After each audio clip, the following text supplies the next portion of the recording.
Hey, Motorman here. Whoa, is that ugly or what? I know that some of you, that's your biggest fear is dropping your expensive motorcycle. You think if it falls down, that's the end of the motorcycle, take it to the junkyard. Well, if you got crash bars, that's not the case. But that's neither here nor there. What I'm going to show you today is why those drops occurred. We're going to break it down a little bit later. I'm going to get on the bike and show you a few things, how to keep that motorcycle up at low speeds and prevent that from ever happening to you. So let's go. This is the clutch lever. When we got it fully extended, we have full power going from here to the rear wheel. Give it a little throttle, the bike will pick up speed. Give it a lot of throttle, it'll pick up speed faster. We pull it all the way in, we have zero power going to the rear wheel. So the idea at low speeds is to keep it in that gray area, that friction zone where the bike just starts to move. As you feed a little throttle, let it out just a tiny bit more, and we could stay in that one gray area. If we want a little more speed, we let it out ever so slightly. We want a little less speed, we bring it in ever so slightly. When doing low speed turns, you should not have the clutch all the way out because that's too much power going to the rear wheel. And we shouldn't have it all the way in because that's no power going to the rear wheel. And there's a good chance if you're going under 5 miles an hour, the bike is going to fall over. All right, so let's first discuss why bikes fall over in the first place, especially at low speeds. Well, two reasons. One, you're going too slow. Too slow means below 5 miles per hour. If you try to turn your motorcycle at say 2 or 3 miles an hour, is a good chance that you're going to fall over.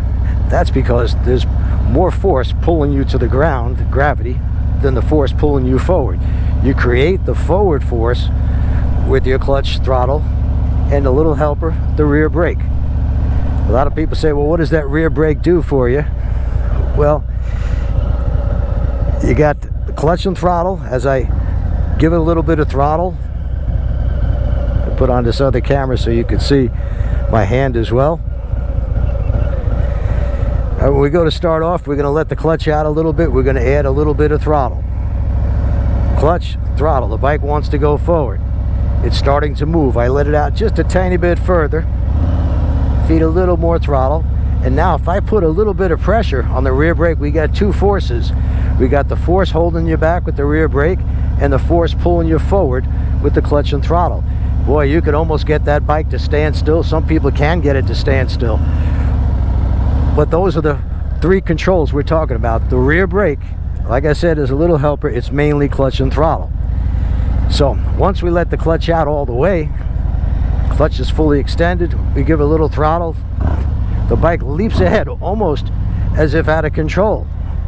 But if we bring that clutch in a little bit, we can rev the motor, and I'm in that sweet spot of the friction zone. The motorcycle is not going to leap forward. Now I combine that with a little bit, tiny bit of pressure, light steady pressure on the rear brake, and I could make turns even at 2 or 3 miles an hour, full lock turns, leaning the bike just a tiny bit, but that's going to take a lot of practice.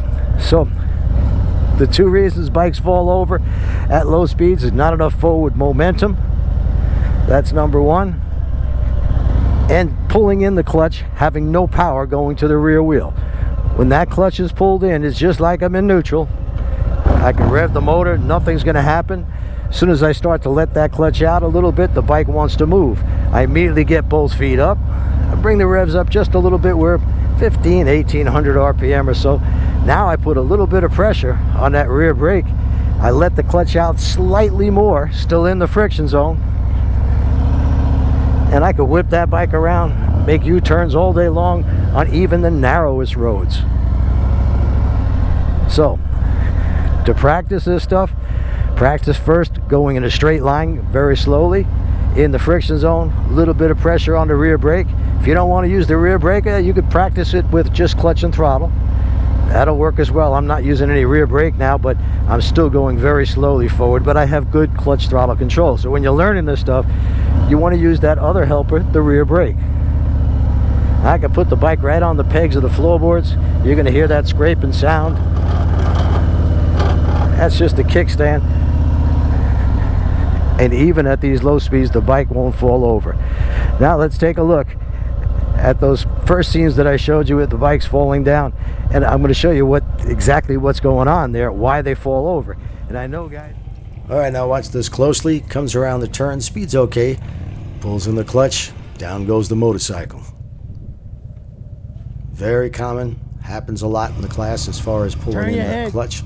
The drops, not so much, but watch him again, pulls in that clutch, down goes the motorcycle. He had plenty of speed, he just pulled in the clutch at the wrong time. Slow. Here he's going to attempt an 18-foot U-turn. Starts off okay. Turns the bike, pulls in the clutch right in the middle of the turn, and down goes the motorcycle.